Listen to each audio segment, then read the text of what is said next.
გენიოსი უნდა გითხრა. გენიოსი ხარ. აუცილებელი ვარ.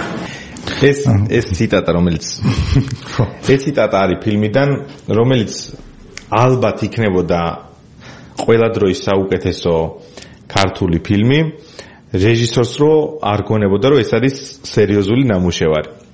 ამ ფილმის ერთ-ერთი პრობლემა არის ის, რომ რეჟისორს მიეჩნია, რომ გადაიღო ძალიან კარგი ფილმი. რეჟისორი არის ერმალო მაღრაძე, ფილმი არის გზააბნეულნი, რომელიც არის დაფუძნებული აბსოლუტურ აბსურდზე.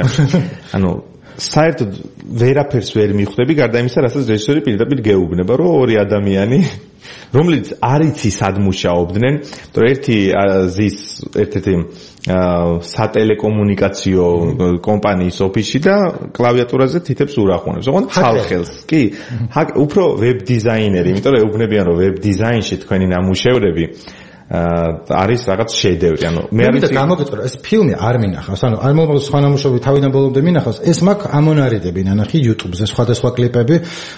მინდა გითხრა, რომ იგივეა, რომ ნანახი არ ქონდეს, მაგალითად არ ვიცი. ვიღაცამ Google-ის ბუდეს გადაუფრინა. აი გიყვები.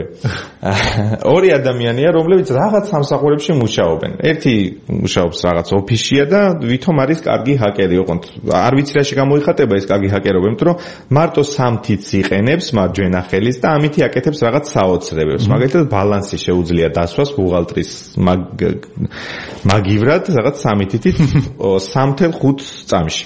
აი მეორე პერსონაჟი ბადრი საერთოდაც არ ვიცი რას აკეთებს, იმიტომ რომ შედის რაღაც ოფისში, სადაც ხდება გოგონა, რომელსაც ეუბნება რომ თმა ჩეჩილი გაქო.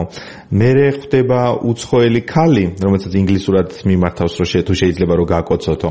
მერე ის გოგო ბრუნდება ისევ ის რომ მაგიდასთან ზის და ეუბნება რომ YouTube-ზე ცუდი კომენტარებიაო.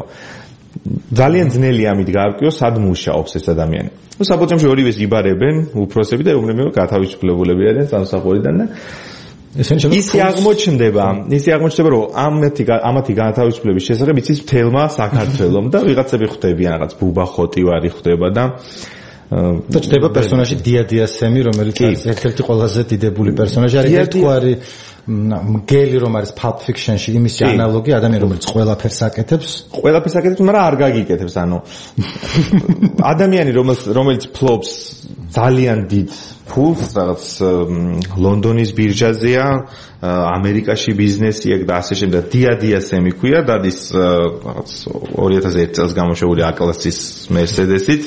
დიადიაში გვიხმობთ ჯაჯა, ანუ ხო, მე კარგა ხასვენები მაგას, ანუ არ არის ადვილად მისახვედრი. შედის სახლში და დიდი სავარძელი აქვს კედლის წინ, ანუ მისი ხედი არის კედელი. და ჯდება იქ. მოაქვთ რაღაც კოქტეილი, ან მე უფრო ვიგულისხმობდი წყალი, დაახლოებით 9 მეტრიანი ჭიქით, რატომ უნდა დალიო ამ ჭიქით წყალი ვერ ვხვდები, იმიტომ რომ ძალიან დიდია, ყანწზე დიდია ჭიქა. და ამასობაში რაღაც ვიღაცები მანქანიდან გამოდიან, დაუჩოქებენ, ეტყვიან რომ შეგვეშალა, დიადიასემ გვაპატიე და ასე რაღაც. ამასობაში ეს ორი პერსონაჟი გადაწყვეტს, რომ რაღაც მზაკრობით იშოვოს ფული და აბსურდულ მოქმედებებს აკეთებენ, მაგალითად ფულს შეულობენ 97 წელს გამოშვებული ტელევიზორის ნაწილებით. და შეუძლებელია რომ ფული იშოვო, ყოველდღე შეუძლებელია. და ასე შემდეგ. მაგრამ თავარია აწაღან მოვისმინეთ. აღმოჩნდება რომ ამ ერთ-ერთ გმირს შეუძლია რომ გატეხოს ამერიკის ბანკის ბოსტონის ფილიალი და ეს არის მისთვის ჩაგირთავე ხო? გენიოსი ხარ. დაგერა. ეს ჩემთვის ჩვეულებრივი ოპერაცია. აუცილებელი ვარ. თურმე ესე მარტივად მისთვის ჩვეულებრივი ოპერაცია იყო. არა, ჩვეულებრივი იყო, თუმცა იქამდე მოუწია რომ რაღაც ნაწილები გაიყიდა, ჩვეულებრივია აბსოლუტურად. სხვა შორის კამეო აქვს ამ რეჟისორს.